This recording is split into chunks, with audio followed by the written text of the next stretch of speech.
The most obsolete idea is go to school, get a job, work hard, save money, get out of debt, and invest for the long term in the stock market.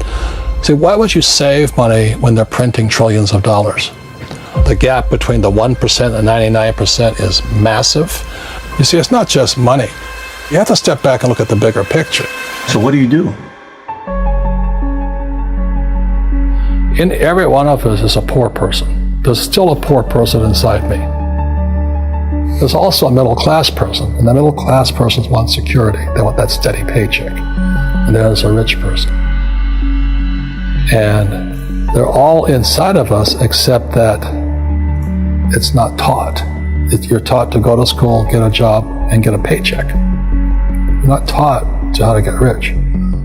If you read Rich Dad, Poor Dad, my rich dad refused to pay me.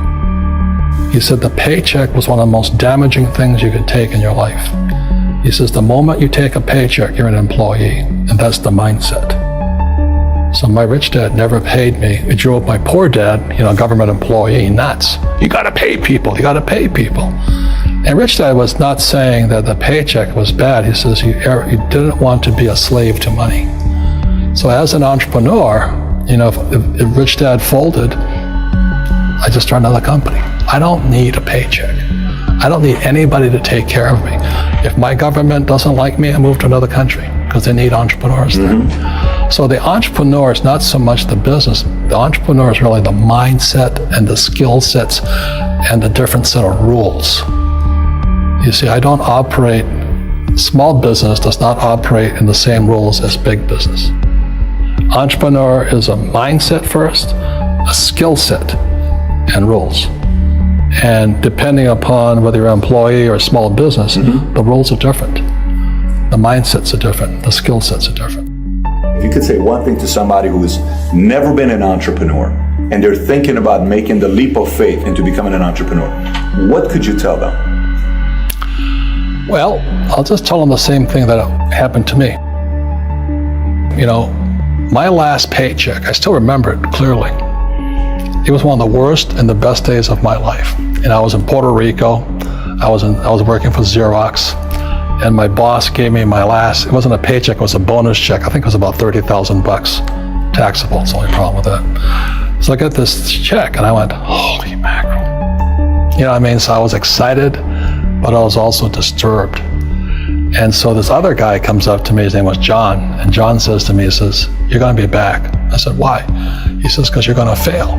I looked at him and said, look, few expletive words, because that's what he did. He left Xerox, failed, and he came back. And I said, look,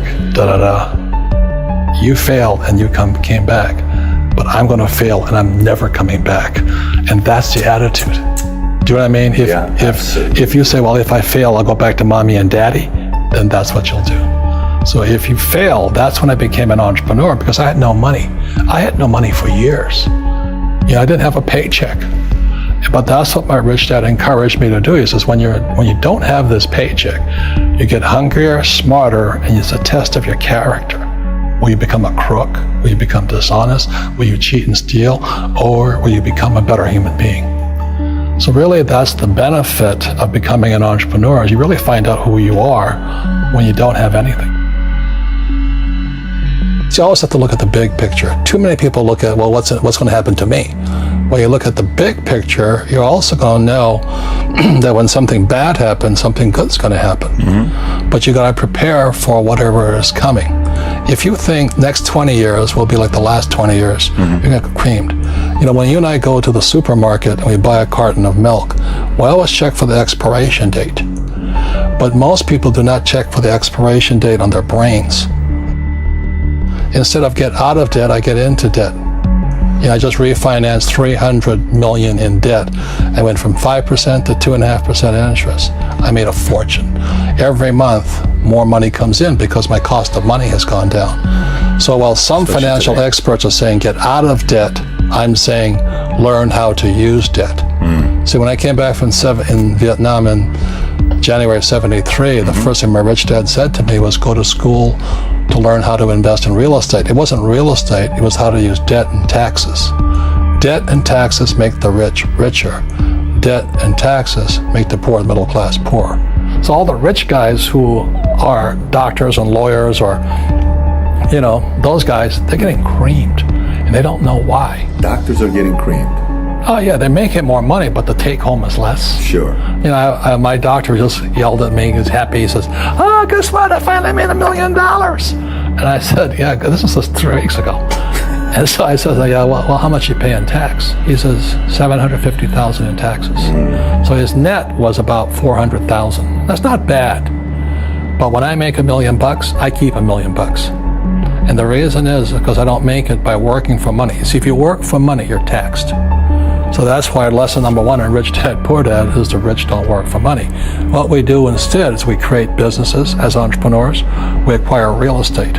I don't invest in the stock market. Okay? So the reason is because as entrepreneurs, I have more control over my income, how much I make, and how much I pay in taxes.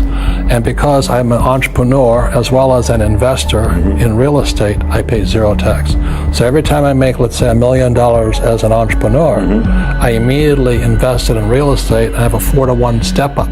So I put $1 million in real estate, I get $4 million from the bank. That's why I love banks. But the banks are screwing everybody else, terrible, but it's good for me. That's why you say when you print, it's good for you, but when you print, it's bad for people that work for money. Because when you print, savers get creamed and people who work for money get creamed. When they print, debtors get rich. You see, debt and taxes make the rich richer, and debt and taxes make the poor middle class poorer. When we have obsolete ideas, we get obsolete results. So what's happening for most people, the idea of going to school, getting a job, working hard, saving money, getting out of debt, buying your house because it's an asset, and investing for the long term is obsolete. The world has changed. The world changed in 1971 when President Nixon took us off the gold standard and money became debt. What if we get rid of school? Then what would happen? Would it be better if we had no educational system at all? No, I'm saying education is more important before. It's just obsolete. There's Moore's Law which states information doubles every 18 months. In other words, everything's obsolete 18 months. So, and this is just a recent phenomenon. So when you come out of school, you're already obsolete. And that's why I'm the old guy, I meet my friends who went to Harvard. I say, I went to Harvard. I said, yeah, that was how long, 50 years ago? Today, the banks are charging you interest to save money. In other words, the banks don't want your money because they printed too much of it. And that's why there's this bubbles in stocks and bubbles in real estate and all this. People are dumping the cash because, as I said in here, savers are losers and cash is trash. And yet people, I want a high-paying job. Well, that's an obsolete idea.